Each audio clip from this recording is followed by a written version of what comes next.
menyampaikan dan bercerita, dan kita sama-sama membangun ruang-ruang untuk kemudian kita melakukannya bersama-sama ya, untuk melihat bagaimana proses belajar yang saya coba teliti gitu ya, khususnya di tempat di mana sekolah saya berada, yaitu RUJ Indonesia. Saya sering melihat guru-guru saya duduk melingkar, duduk di pojokan sana, duduk di pojokan situ, nggak ada modul, nggak ada PPT, yang ada adalah saling cerita. Saya dengar ceritanya pada saat saya observasi, cerita tentang pengalaman-pengalaman yang memang dialami dan dilalui oleh guru-guru tersebut. Dari percakapan-percakapan kecil itu yang saya lihat, kemudian lahir banyak perubahan-perubahan besar dari guru-guru tersebut. Bahkan ada yang mengatakan, saya belajar bukan dari pelatihan, tapi dari teman yang mau dengerin saya, kalau bahasa guru zaman sekarang, yang nggak ngejudge. Ya, saya nggak belajar dari pelatihan, tapi saya justru belajar dari teman saya yang tidak ngejudge. Di situ saya percaya bahwa guru itu belajar, kita ini belajar bukan hanya dari dokumen-dokumen atau handout dari pelatihan-pelatihan, tapi dari relasi sesama, hubungan sesama. Boleh next?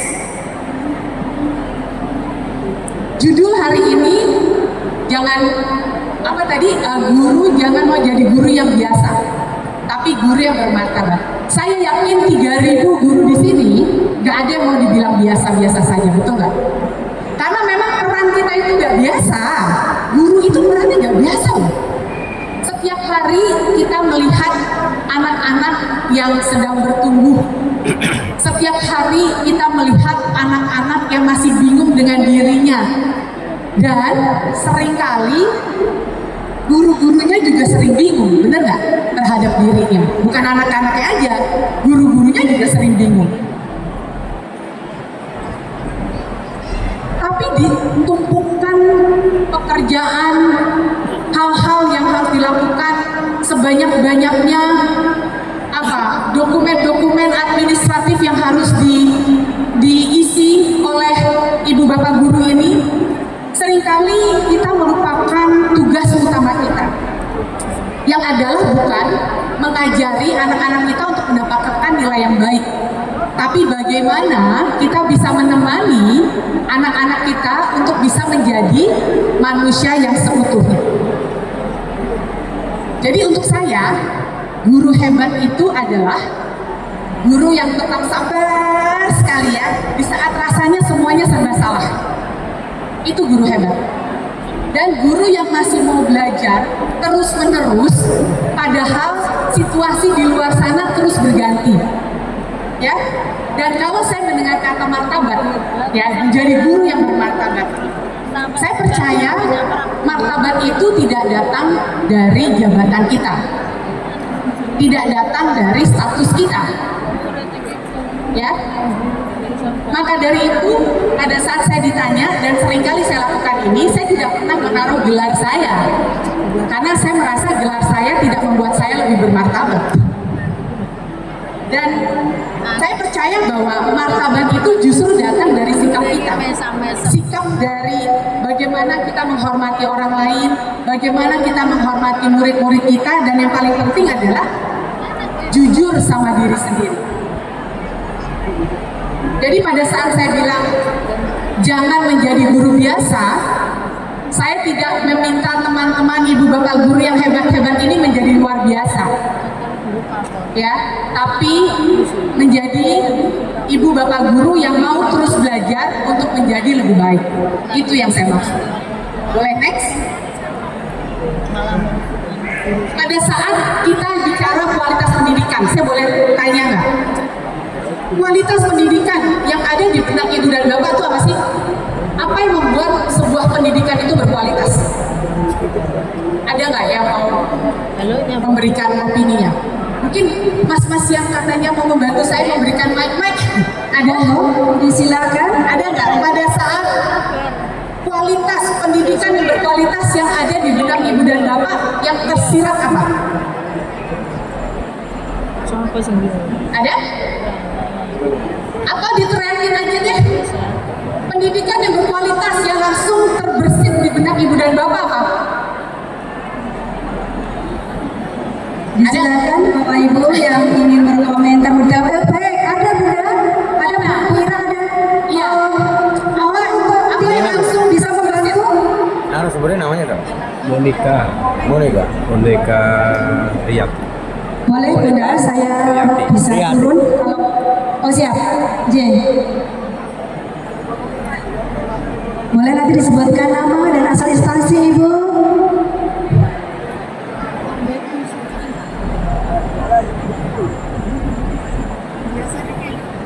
Atau disebutin aja, diteriakin bisa nggak bisa teriak lah, kenceng. Oh, udah ada.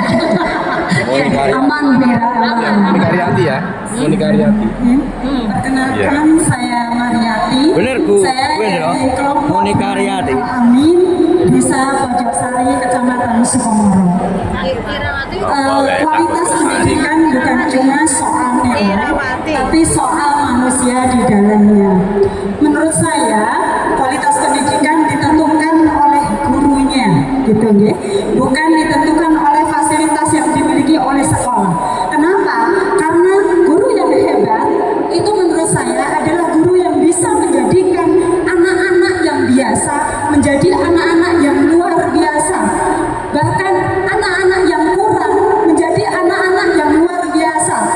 Jadi sekolah yang hebat itu tidak ditentukan oleh fasilitas saja. Kenapa? Karena guru yang hebat bisa menjadikan fasilitas yang biasa saja menjadi luar biasa dan bermanfaat. Jadi kualitas pendidikan itu ditentukan oleh siapa yang menjalankan pendidikan itu, yang salah satunya adalah guru-gurunya. Terima kasih. Tepuk tangan dong semuanya. Boleh beri tepuk tangan yang luar biasa untuk Ibu Mariati. Ya. Jadi tadi kami diingatkan oleh ibu siapa tadi, Bu? Ibu Mariati. Mariati, betul? Ya, betul. Bu Ibu Mariati. Tadi kita semua diingatkan oleh Ibu Mariati untuk melihat kualitas tidak hanya dilihat dari nilai. Meskipun seringkali pada saat secara umum ya Bu Mariati ya, secara umum di saat kita melihat kualitas pendidikan itu yang terbersit adalah nilai tadi. Raportnya seperti apa, secara umum gitu ya, raport pendidikannya seperti apa, akreditasinya seperti apa, ya. Padahal tadi diingatkan juga Bu Mariati, kualitas itu belum tentu terrepresentasikan dari nilai-nilai tersebut, betul Bu? Ya. Jadi diingatkan juga bagaimana kualitas pendidikan itu dilihat dari bagaimana guru-gurunya berinteraksi dengan murid-muridnya. Bagaimana sesama guru saling bantu di ruang guru, ya, dan kemudian membayangkan anak-anak yang berani mengungkapkan apa yang ada di pikirannya tanpa dengan rasa yang nggak apa rasanya aman, ya. Jadi tadi juga diingatkan sekolah yang bagus itu belum tentu sekolah dengan gedung yang bagus dengan alat-alat yang canggih itu belum tentu menjadikan kualitas dari sekolah tersebut baik, gitu ya. Karena yang dilihat adalah di dalamnya, ya. Karena sekolah itu adalah bangunan mati, ternyata di gedungnya ya. Tapi bagaimana di dalam sekolah tersebut guru-gurunya terus bertumbuh, guru-gurunya terus penasaran, guru-gurunya terus mau belajar meskipun dunianya terus berubah. Capek ya, tapi memang harapannya kita semua bisa memaknainya seperti itu. Sulit. Dan saya sering melihat dan berinteraksi dengan guru-guru dari berbagai belahan pelosok di Nusantara ini, di Indonesia ini. Justru guru-guru yang membuka diri, yang membumi, mau belajar dari murid-muridnya, justru itulah guru-guru yang paling kuat dampaknya.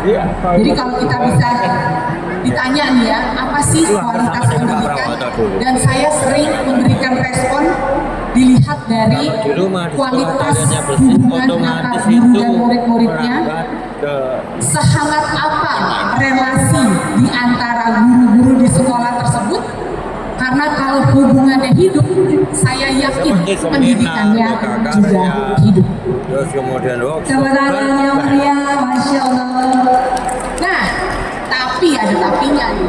Ya, saya juga Tapi paling saya tidak juga ini apa aja menyadari nama betapa apa? sulitnya menantang yang bisa menantang betapa menantangnya kita sebagai guru di era sekarang ini. Boleh next, Mas? Untuk sarana prasarana Pak Prabowo mengumpulkan dana triliun. Wah, nggak kelihatan semuanya, tapi nggak apa-apa ya. Bayangkan ya, bahwa kita ini guru-guru nggak hanya dituntut untuk bisa memberikan pelajaran dengan baik di sekolah, tapi juga harus bertahan menghadapi segala macam tekanan-tekanan yang ada dari kiri, dari kanan, dari atas, dari bawah, betul nggak? Rasanya berat, ya, rasanya berat. Bayangkan murid-murid yang beragam, orang tua makin kritis, benar nggak orang tua makin kritis? Belum lagi sosial media, ya, plus 62 netizen yang budiman yang maha benar, yang seringkali hal-hal disebarluaskan dan menghakimi tanpa melihat konteks. Belum lagi aturan yang berubah-ubah, kebijakan yang berubah-ubah. Pusing nggak itu Bapak? Gitu ya. Maka dari itu saya sering banget nih ketemu guru-guru yang mengatakan, aduh, saya tuh sekarang takut banget deh menegur murid. Tahu nggak kenapa takutnya?